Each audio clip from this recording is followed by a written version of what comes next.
ನಮಸ್ಕಾರ, ಎಲ್ರೂ ಹೇಗಿದ್ದೀರಾ? ನಾನು ಚೆನ್ನಾಗಿದ್ದೀನಿ ನೋಡಿ, ನೀವು ಚೆನ್ನಾಗಿದ್ದೇ ಇರ್ತೀರಂತ ನನ್ನ ಭಾವನೆ. ನಮ್ಮ ಊರು ಸುರಪುರ.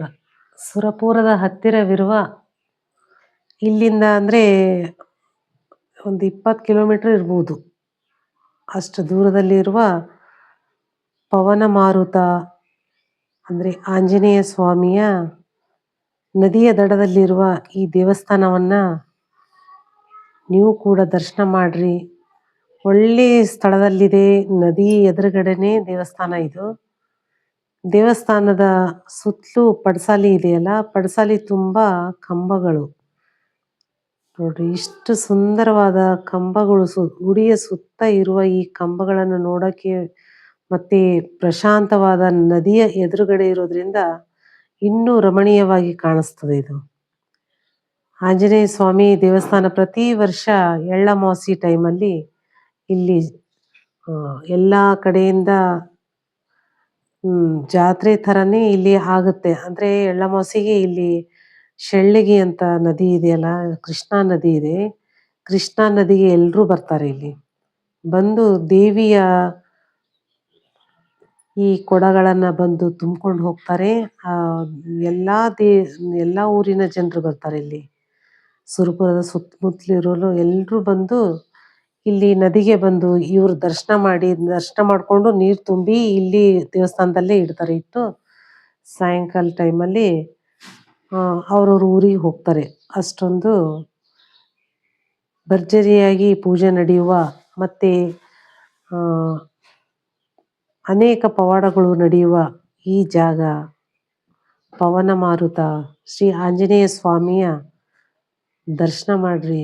ಒಳ್ಳೆ ಪ್ರಶಾಂತವಾದ ಸ್ಥಳದಲ್ಲಿದೆ ಇದು. ಇಲ್ಲಿ ಬಂದು ಕೂತ್ರೆ ಎದ್ದೋಗ್ಬೇಕೆ ಅನ್ಸಲ್ಲ, ಅಷ್ಟೊಂದು ಪ್ರಶಾಂತವಾದ ದೇವಸ್ಥಾನ ಇದು. ವಿಶೇಷವಾದದ್ದು ನೋಡಿ, ಕಂಬಗಳು ಪ್ರತಿಯೊಂದು ಈ ಪಡಸಾಲಿ ಗುಡಿಯ ಸುತ್ತಲೂ ಏನು ಪಡಸಾಲಿ ಇದೆ, ಆ ಕಂಬಗಳದ್ದು ಎಲ್ಲ ಕಂಬಗಳು ಕಲ್ಲಿನ ಕಂಬಗಳೇ ಆಗಿರ್ತವೆ. ಇಲ್ಲಿ ಒಂದೇ ಕಲ್ಲಲ್ಲಿ ಕಟ್ಟಿದಿರುವ ಕಂಬಗಳು.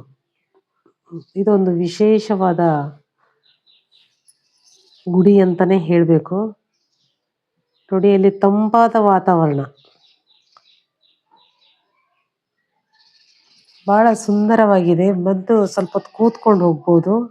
ಈ ಹುಡುಗ ಕೇಳಿದೆ, ಇದೇ ಊರಿನವ್ರಂತೆ. ಕೇಳಿದಕ್ಕೆ ಅವರು ಆಂಜನೇಯ ಸ್ವಾಮಿಯ ಬಗ್ಗೆ ಸ್ವಲ್ಪ ಹೇಳಿದರು.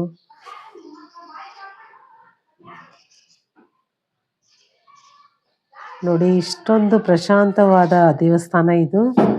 ಗುಡಿಯ ಎದುರುಗಡೆ ತುಳಸಿ ಕಟ್ಟೆ ಇದೆ. ಇವಾಗ ಲಾಕ್ ಮಾಡಿದ್ರು. ನಾವು ಸ್ವಲ್ಪ ಮಧ್ಯಾಹ್ನ ಬಂದಿರೋದ್ರಿಂದ, ಅಂದ್ರೆ 4 ಗಂಟೆ ಸುಮಾರು ಬಂದಿದ್ವಿ, ಹಾಗಾಗಿ 5 ಗಂಟೆ ತೆಗಿತಾರೆ ಇನ್ನೋ ದೇವಸ್ಥಾನ ಲಾಕ್ ಆಗಿತ್ತು. ಕೀ ಹಾಕಿದ್ರು. ಇಷ್ಟೇ ಕಿಟಕಿ ಒಳಗಿಂದ ನಿಮಗೆ ತೋರಿಸ್ತಾ ಇದೆ ನೋಡ್ರಿ. ಭಾಳ ಪವಿತ್ರವಾದ ದೇವಸ್ಥಾನ ಇದೊಂದು. ನನಗೆ ಇಷ್ಟ ಆಗಿ ನಿಮಗೆ ಇದು ವಿಡಿಯೋನ ಮಾಡಿದ್ದೀನಿ. ನಿಮಗೂ ಕೂಡ ಇಷ್ಟ ಆಗುತ್ತೆ ಅಂತ ಅನ್ಕೋತೀನಿ. ಯಾವಾಗಾದರೂ ಬಂದರೆ ಈ ಸುರಪುರಕ್ಕೆ ಬಂದರೆ ಈ ಶೆಳ್ಳಿಗೆ ಈ ದೇವಸ್ಥಾನಕ್ಕೆ ನೀವು ಭೇಟಿ ಕೊಡಿ. ಸ್ವಲ್ಪ ಹೊತ್ತು ಕೂತ್ಕೊಂಡು ಹೋದರೆ ಪ್ರಶಾಂತವಾಗಿರುತ್ತದೆ. ಇದು ನೋಡಿ, ನಾ ಗುಡಿ ಹೊರಗಡೆಯಿಂದ ಬರೋದು ಕೂಡ ತೋರಿಸ್ತಾ ಇದ್ದೀನಿ. ಎಕ್ಸಾಕ್ಟ್ ಎದುರುಗಡೆನೇ ಇದು ಹೊಳೆ ಇರೋದು. ಈ ಅರಳಿ ಮರ ಕೂಡ ಇದೆ ಇಲ್ಲಿ. ಮೆಟ್ಲುಗಳಿದ್ದಾವೆ. ನದಿ ಕೂಡ ನೋಡೋಕ್ಕೆ ನಿಮಗೆ ತುಂಬ ಚೆನ್ನಾಗಿ ಖುಷಿ ಆಗುತ್ತೆ ಅಂತ ಅನ್ಕೋತೀನಿ. ಫಸ್ಟ್ ಟೈಮ್ ನನ್ನ ಚಾನಲ್ನ ನೋಡೋರು ಸಬ್ಸ್ಕ್ರೈಬ್ ಮಾಡ್ಕೊಂಡು ನೋಡ್ರಿ. ಯಾರಿಗೆ ಇಷ್ಟ ಆದರೆ ಇದನ್ನು ಶೇರ್ ಮಾಡಿರಿ ಅಂತ ಹೇಳ್ತಾ ಈ ವಿಡಿಯೋನ ಇಲ್ಲಿಗೆ ಎಂಡ್ ಮಾಡ್ತೀನಿ. ಮತ್ತೊಂದು ವಿಶೇಷವಾದ ವಿಡಿಯೋದೊಂದಿಗೆ ನಿಮಗೆ ಭೇಟಿ ಆಗ್ತೀನಿ. ರೇಣುಕಾ SK ವ್ಲಾಗ್ಸ್ನ ಮತ್ತೊಂದು ವಿಡಿಯೋದಲ್ಲಿ ಸಿಗ್ತೀನಿ ಅಂತ ಹೇಳ್ತಾ ಧನ್ಯವಾದಗಳು ಎಲ್ರಿಗೂ. Thank you so much.